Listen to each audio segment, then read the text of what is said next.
And I think it took seeing somebody on stage talk about their own journey and how they realized that they came from a family of entrepreneurs, and they talked about their father who was a mechanic and their mother who would sell Avon. And that's when things started to click in my head that I was surrounded by entrepreneurs my entire life, and they just were not called entrepreneurs. Welcome to a new wave of entrepreneurship by Venture for Canada. Venture for Canada is a national charity on a mission to foster the entrepreneurial skills and mindsets of young Canadians. Our vision is a Canada where young people can equitably realize their entrepreneurial potential to help build one of the most prosperous entrepreneurial ecosystems in the world. I am very excited to have two guests on the Venture for Canada podcast, A New Wave of Entrepreneurship.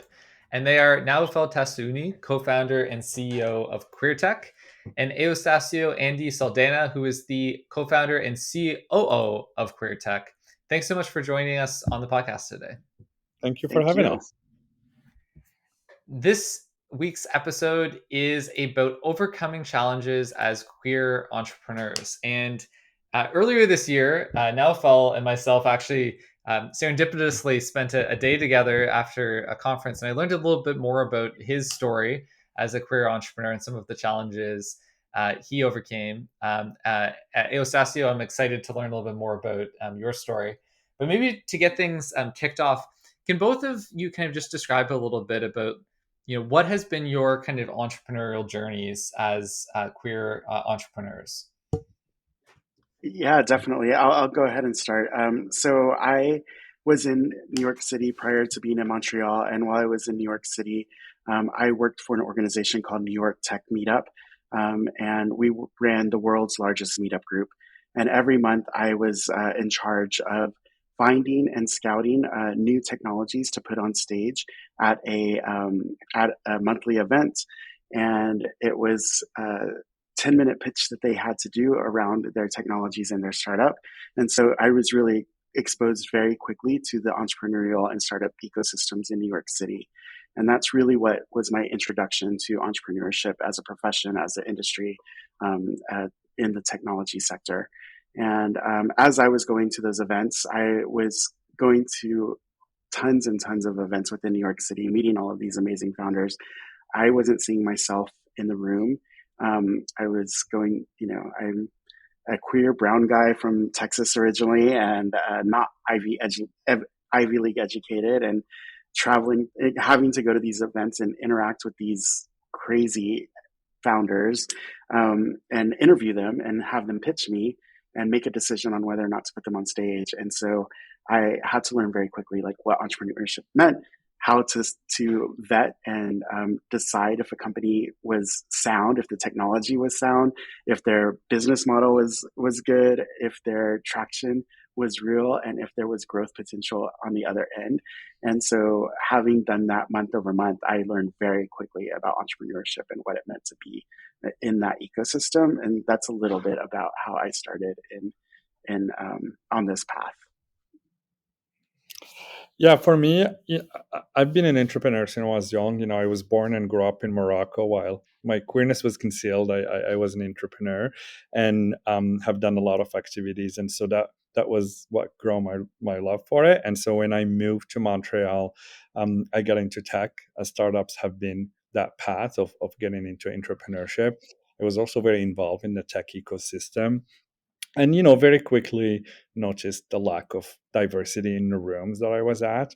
And that lack of diversity started to turn into feeling a lack of belonging in that space. And so that really started to get me think, where are the queer people and why are we not in these spaces? And so that was one of the drivers also of starting to think about getting more into entrepreneurship, but also launching QueerTech. Awesome. And thanks so much for sharing both of your stories. So how did QueerTech start? How did the two of you meet? Yeah, so during that time frame when I was in New York, I was going to these events, not seeing myself. And I got asked to take over a meetup group called Gay Techs NYC. And when I was organizing that, I was noticing that the audience for those meetup events were very white cis gay men, and still not seeing myself in the room, even though it is gay focused. So I quickly changed the name to QueerTech NYC and did some groundwork to diversify that meetup group over time and invite um, more of the queer spectrum to come to the events. And so I saw that change within 6 months. The makeup of the meetups was changing quite quickly, and so I was organizing those events about once a quarter in New York City, and came to a startup fest in Montreal in 2016, where I met Naofeld. And I'll let Naofeld pick up the story there. Yeah, so as I mentioned, I was very involved in the tech ecosystem. Startup Fest was one of the events I've volunteered for when I moved here, and so I used to go a lot to that event. And so in 2016, when I started thinking about launching a group, one of my friends who run Montreal New Tech have introduced me to Andy at that event, and was like, "Oh, you should talk to someone who's running something similar to what you're thinking, and you two should connect." And as we laugh, the first time I met Andy, I was screaming at him that he was the only gay person I know in the event. I was like, "Where is the other queer people? Where are we?" And that was really like that moment where I was starting to think a lot, where are queer people in our spaces? I'm sure they were at the event, but none that I knew or that were visible to us. And so that was the first moment we met. And we spent a lot of time talking about queer spaces and tech and really connected. And so Andy was like, "You should start QueerTech in Montreal." And so a couple of months later, I created a meetup group. And a month later, October 2016, we did our first meetup. Awesome. I love the genesis story of QueerTech. So to kind of zoom in a little bit next in kind of the chronology. So you met, you both had this passion for entrepreneurship and supporting queer people.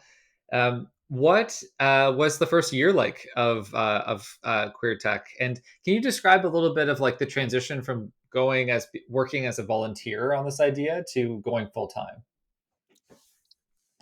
Yeah, so I was living in New York City and working for another nonprofit that was focused on entrepreneurship.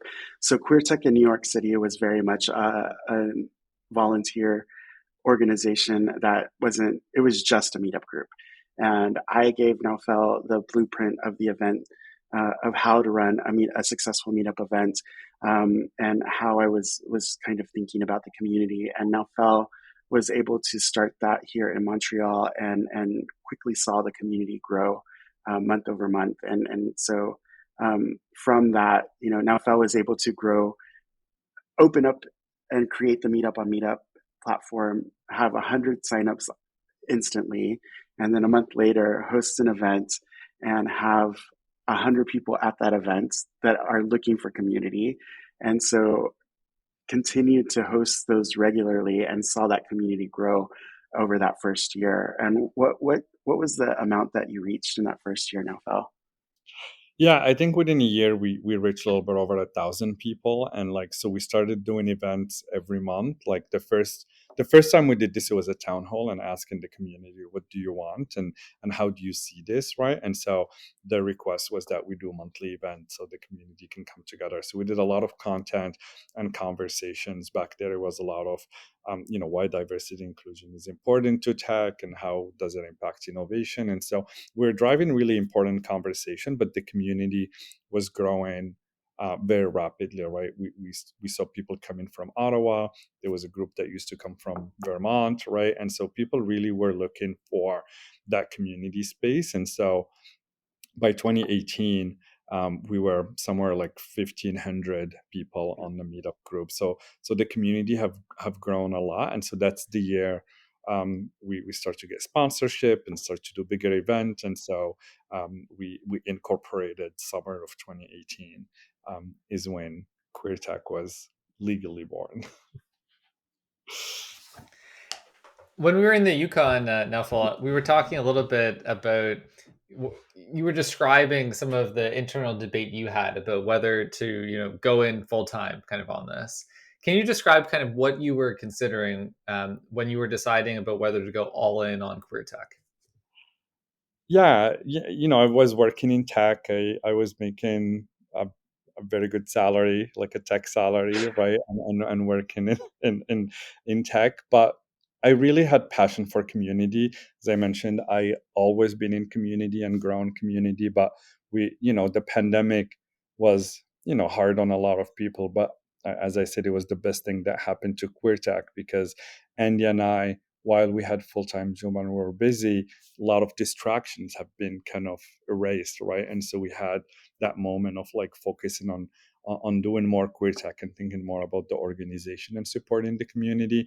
And so after 5 years being in the same company where I was at, I started to think with what's next. And so that was a moment also where QueerTech was starting to see a lot of success. We became pan-Canadian. I say it was accidentally. We expanded across the country just because we moved from, the physical world doing events in Montreal to the virtual world where there was no boundaries. And so our community at that point was 2,000, 3,000, and like during the pandemic, it really grew to like over 5,000, 6,000 people, right? And so that rapid growth of the community have led us to like start thinking there is something here that we should do. And Andy and I were very good at thinking. I call it, we had program market fit. We really understand what the market is looking for, and so those were indicators that there is success. And so but then the big decision is making that leap, right? And quitting the job. So I left my job first and decided that why not, let's give a try to the experiment. And so with Andy we decided how much money do we need in the bank account so both of us can do it full time. And so we set a goal, and a few months later I hit the goal, and it was time for Andy to pack his stuff from New York and move to Montreal.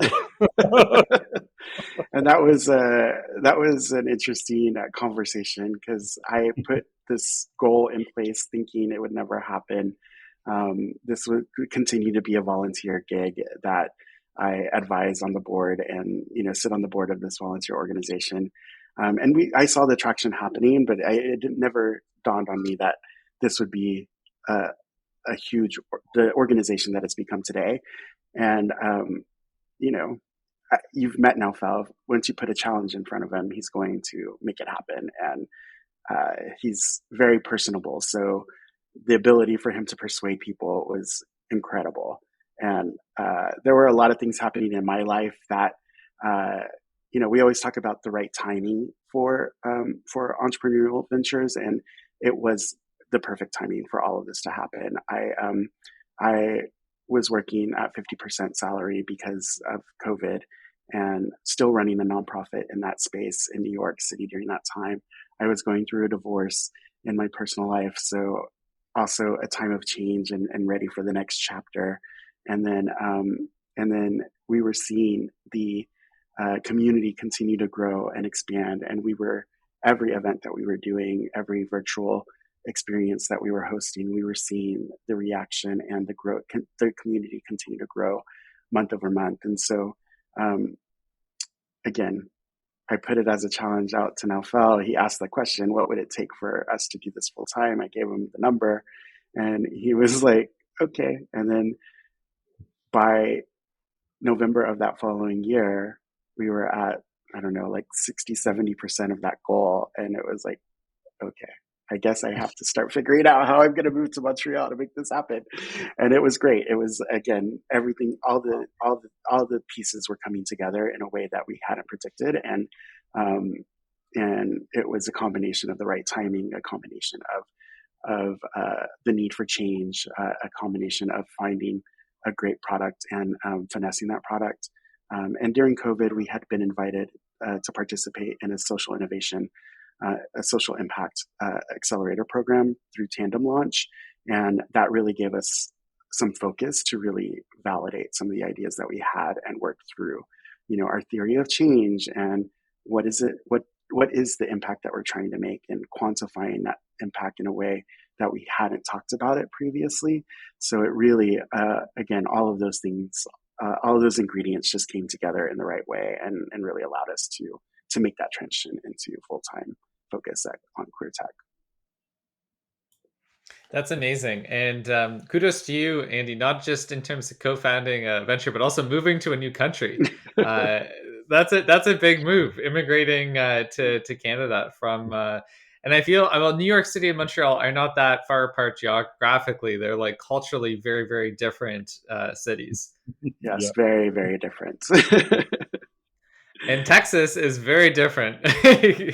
Yeah, yeah, my journey started in Texas, but I lived in San Francisco for about 8 years, and then New York for about 10. So I've gotten to see the big cities in the U.S. and I was ready for the pace in New York is quite competitive, and I was ready for something a little bit more calm. And I the first that first startup fest in Montreal, I fell in love with the city, and knowing that I had a community to come to and support system in Naofeld and the connections that I had made since coming that first time, it made it quite easy. And I'm so glad that I'm in Montreal. It's such a great city. I get frustrated sometimes, and then sometimes I'm like, oh my gosh, this is the best place to live. So La Belle Province. yeah. One thing to sort of zoom in on is a little bit like the challenges I think queer entrepreneurs face. Like I identify as queer, and I think about different points in my life where I came out when I was in my kind of early 20s. When I first started doing Venture for Canada, I wasn't out to most people, and yeah, I kind of came out between the age of kind of 22 to 20 or 21 to 25. And yeah, one of the things that I haven't not necessarily faced that much overt discrimination as a queer entrepreneur, but certainly there's been certain moments of like, even I remember coming out to a former colleague and then him asking, it was like every single different, well, I knew like every single gay person, and things that were just like slightly frustrating, but nothing that's uh, too bad.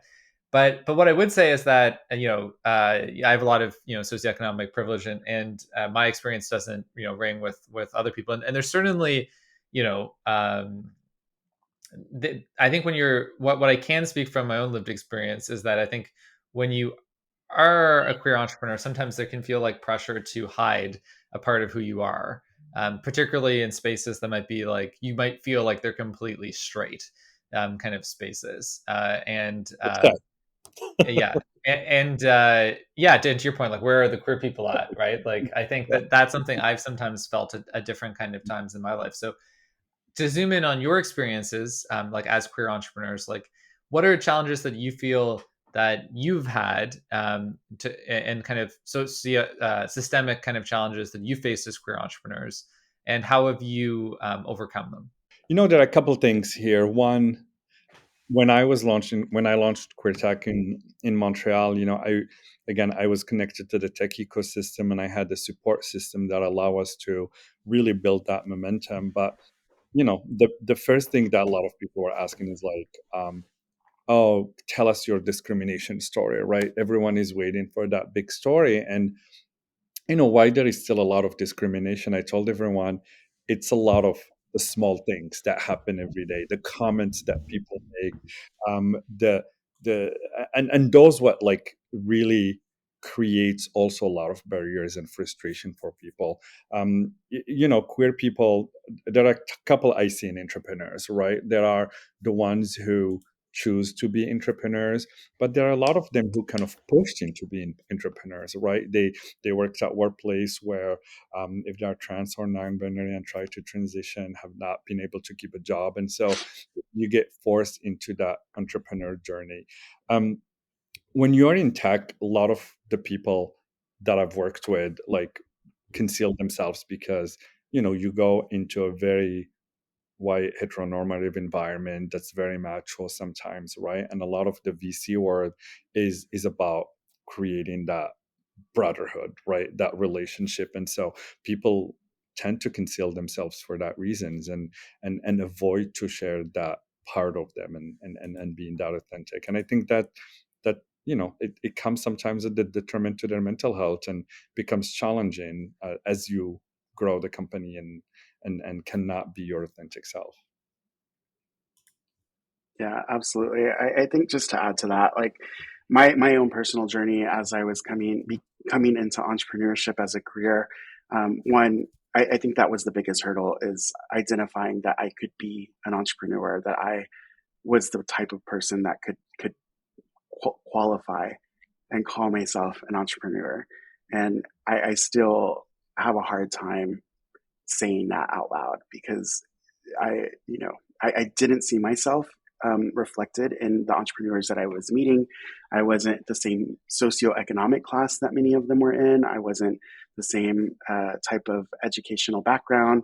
Um, uh, I'm Latina, so even my racial ethnic background is very different than the homogeny that existed at the time in the tech ecosystems in New York.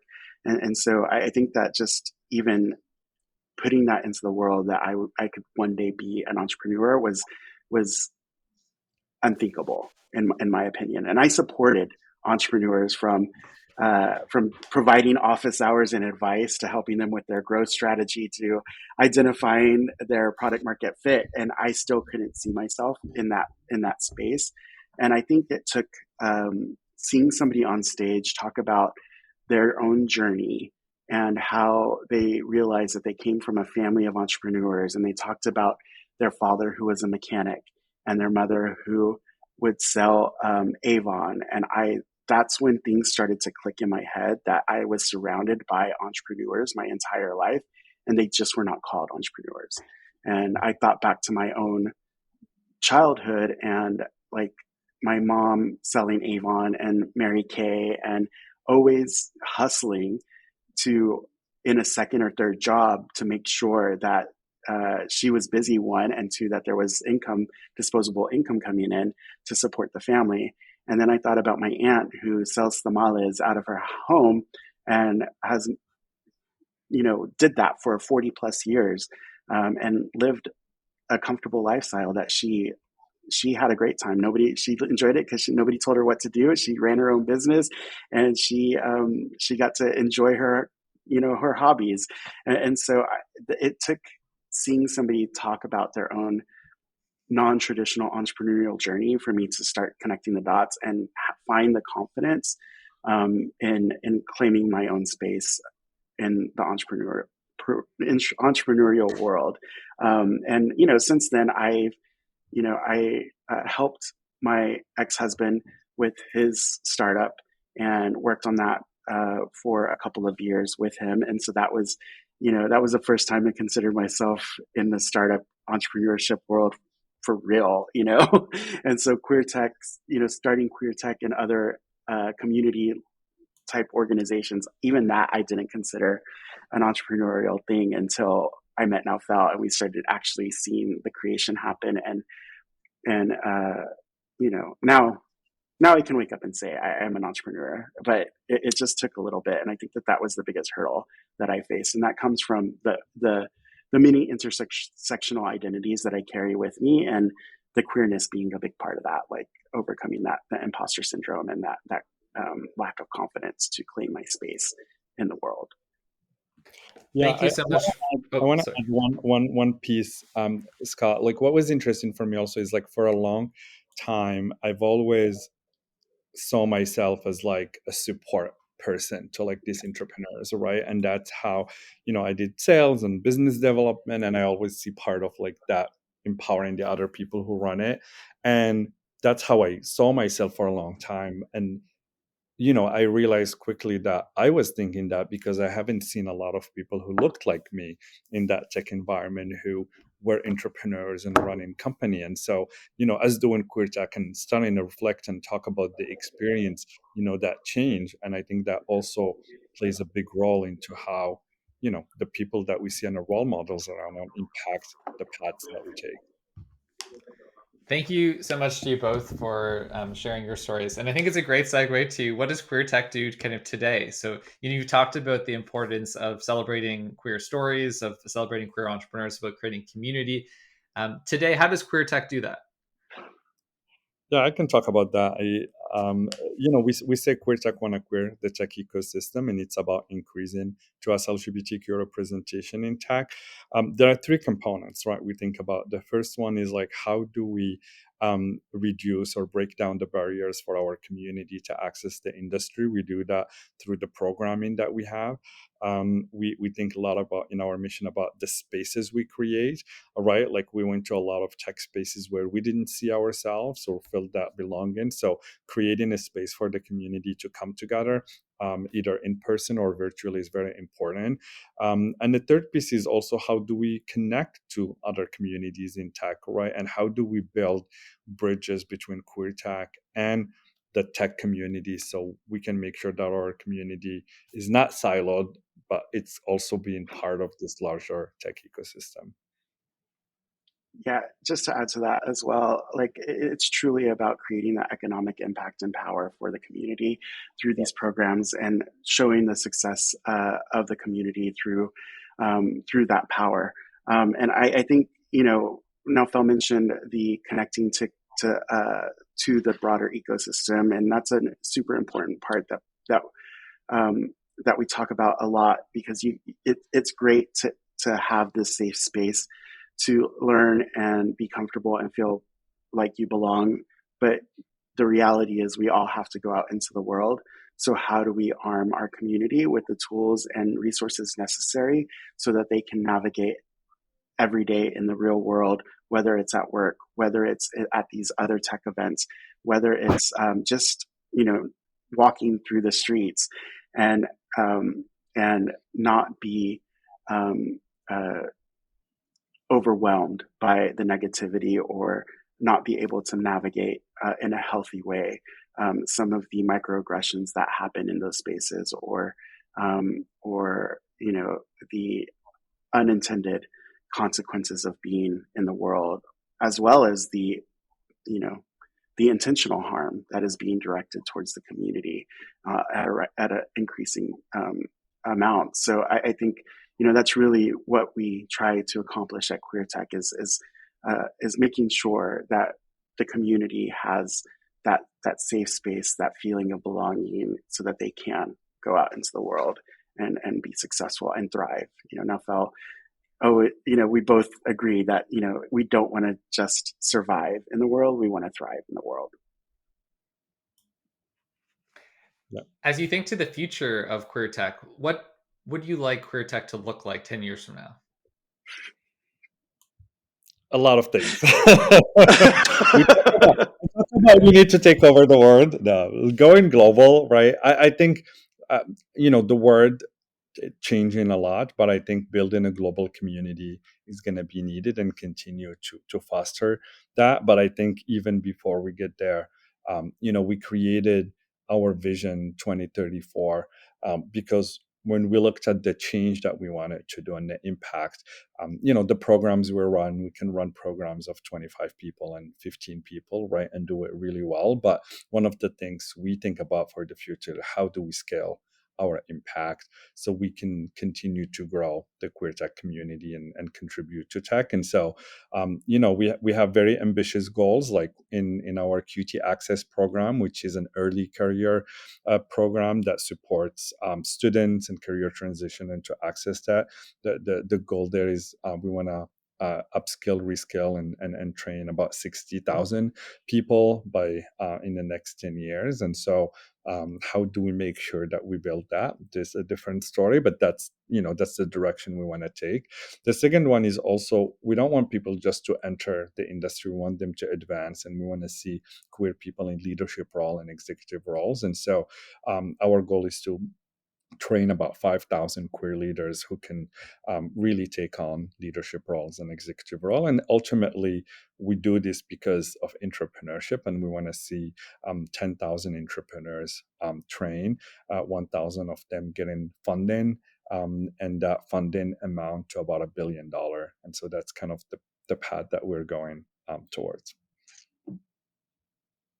That's amazing. A very exciting vision and very ambitious, which is fantastic. Yeah. Do you have any kind of closing thoughts or words that you wanted to share to our listeners? Go ahead, Andy. Yeah, so I think my closing thoughts are always, you know, life is truly a journey, and that you hear that all the time, but I don't think a lot of people resonate on what that means. And when we talk about work, when we talk about entrepreneurship, even there's a lot of time that there's a linear path that people expect to follow, or a set path that people think, oh, well, if I can just do this and satisfy this need, I will move to the next step or the next level. And the reality is that is not the case, right? Like I, my own personal journey has moved and swayed and shifted, and somehow I've ended up here at this point in Montreal, working on an organization, founding an organization that is making impact across the country in a way that I could have never have dreamed of being, growing up in Texas and Houston and thinking I would never leave the state or that city. So it's really, my closing words are that you don't know what is going to happen, but what you do know is, um, what you can control are the skills that you can learn, the ability to continue to learn, the ability to be open to new opportunities and to know how to take advantage of those opportunities.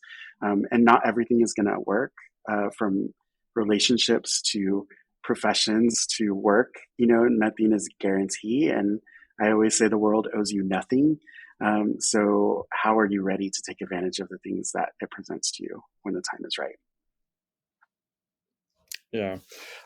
For me, I tell everyone, the social media and remote work created a lot of lonely people, and people seclude themselves in their apartments. And I say, everyone need to find community, right? Either that's the QueerTech community, the Venture for Canada community, or whatever community. I think it's very important that people find community and show up in that community, because there is a lot of things that we have to deal with every day, from online hate to geopolitical issues to economic downturns. And I think finding your community and people that can support you is very important to be successful and make it through that journey, in a way that you can thrive and not just survive every day. Wise words to end things off at. And as a queer entrepreneur, thank you for all of your work in supporting safe spaces for queer entrepreneurs across Canada, and soon to be the world. And a big thanks to you both. And it was a pleasure speaking with you today. Yeah, thank you for Thank having you. us. Thanks for listening to this episode of A New Wave of Entrepreneurship. Stay connected with us via our socials and through our email list. And be sure to subscribe to us in your favorite podcast app so you don't miss our next episode. Have feedback on today's episode? Let us know directly in the app. Thanks again for listening and for joining the new wave of entrepreneurs. Till next time.